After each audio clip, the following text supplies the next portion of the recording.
Falando em português claro, o que Jair Bolsonaro fez com esse decreto em que a demarcação das terras indígenas passará a ser feita pelo Ministério da Agricultura, o que ele fez foi condenar os 800 mil índios brasileiros à morte. O que o Ministério da Agricultura sempre quis foram as terras indígenas. Se couber a ele a demarcação, ele vai diminuir as terras indígenas ao máximo. Os índios sobrevivem graças à quantidade de terra, mais precisamente graças às florestas em cima das terras, porque índio vive de caça. Eu já passei algum tempo morando com índios do Maranhão e de Goiás. Índio vive de caça. Índio precisa de floresta porque a caça está na floresta e ele vive disso. Diminuir as terras dele significa condenar o índio à morte. Ainda são 225 povos indígenas no Brasil, população de 800 mil pessoas, os verdadeiros donos do Brasil. Diminuir as terras indígenas, o que o Ministério da Agricultura vai fazer, sem dúvida, também significa aumentar o desmatamento, porque o agrobusiness não gosta de árvore. Ele precisa matar as árvores para crescer. Bolsonaro está acabando assim com mais de 100 anos de proteção ao índio brasileiro. Começou, aliás, por um militar, o lendário Marechal Rondon, que criou o Serviço de Proteção ao Índio em 1910. Durante a ditadura militar foi criada a FUNAI, que aumentou mais a proteção ao índio. Apesar de ser uma ditadura militar, os índios foram respeitados. Bolsonaro está acabando com tudo isso. Ele prometeu naquele discurso infame do Pará metralhar os petralhas, mas resolveu começar metralhando os índios.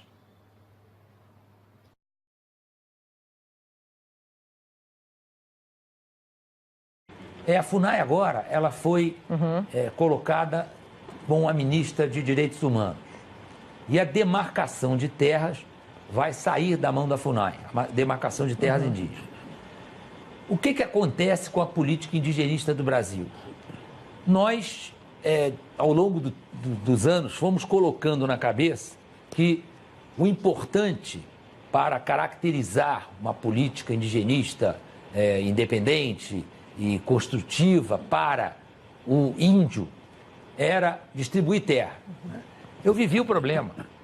Eu cheguei na Amazônia, com 2 dias na Amazônia, eu fui visitar 2 comunidades indígenas lá no noroeste de Roraima, bem naquela orelhinha de Roraima, por uma denúncia do senador na época, senador Mozarildo Cavalcante, de invasão de espaço aéreo brasileiro. E o comandante do comandante militar da base aéreo lá, do Comar, né, Comando Aéreo Regional, era meu colega de colégio militar. Eu tinha acabado de chegar e ele falou: Heleno, vamos lá em Caramandatá e Chitei para ver o que está acontecendo, se tem invasão. Fomos lá. Eu não vou entrar em muito detalhe porque não dá tempo. Uma dessas etnias, agora não pode mais falar tribo, que é politicamente incorreto, então esse é um dos exemplos de politicamente incorreto. Então, o politicamente incorreto falar etnia, então, vai falar tribo. Então, essas 2 etnias, uma delas tinha até 2 freiras lá que apoiavam em termos de saúde. A outra, cheguei lá, tentei falar com o Tuxaua lá, o Murubixaba, o cacique, e não consegui falar. Ele só falava inglês. Aí o sujeito quer me convencer que nessa terra indígena onde vive essa etnia, o Brasil está perfeitamente defendido. Olha, isso aí só pode falar quem está falando disso aqui na mesinha do bar, tomando um uísquezinho de 18 anos para não cometer pedofilia, né? Então, o camarada está tomando uísque, ele acha que a política indigenista está maravilhosa porque o índio tem terra. Na verdade, Além disso, eu visitei quase 200 comunidades indígenas na Amazônia. Invariavelmente, primeira pergunta do chefe: general, quando é que eu vou ter luz elétrica? Essa história de que a preservação das tradições, da cultura, daquelas histórias dos índios, do pajé, só acontecerão se esses índios estiverem protegidos pela FUNAI, isso é uma mentira, porque a FUNAI não faz com que esse índio se sinta um cidadão brasileiro. E a demarcação de terras que aconteceu no Brasil, muitas delas foram em cima de laudos fraudulentos. A maior parte demarcada em cima de terras na fronteira, riquíssimas em minério. Pior, terras que hoje, emendadas, formam territórios que podem perfeitamente, diante desse documento, que eu sempre disse que era um documento espúrio, documento de lesa pátria, que é a Declaração de Direitos dos Povos Indígenas, que diz que o índio tem autonomia, que pode escolher sua forma de governo, não sei o quê. Se amanhã essa extensão de terra, um exemplo típico é o Yanomami, né? A extensão de terra em Yanomami é enorme, começa em Roraima e vai até a Cabeça do Cachorro lá no Amazonas. Se amanhã uma ONG dessas internacional resolver abraçar a causa de que o Yanomami deve ser independente, cria uma bandeira, cria um hino, já tem um território, vai na ONU e pede à ONU o reconhecimento da independência. Você perde um pedação do Brasil.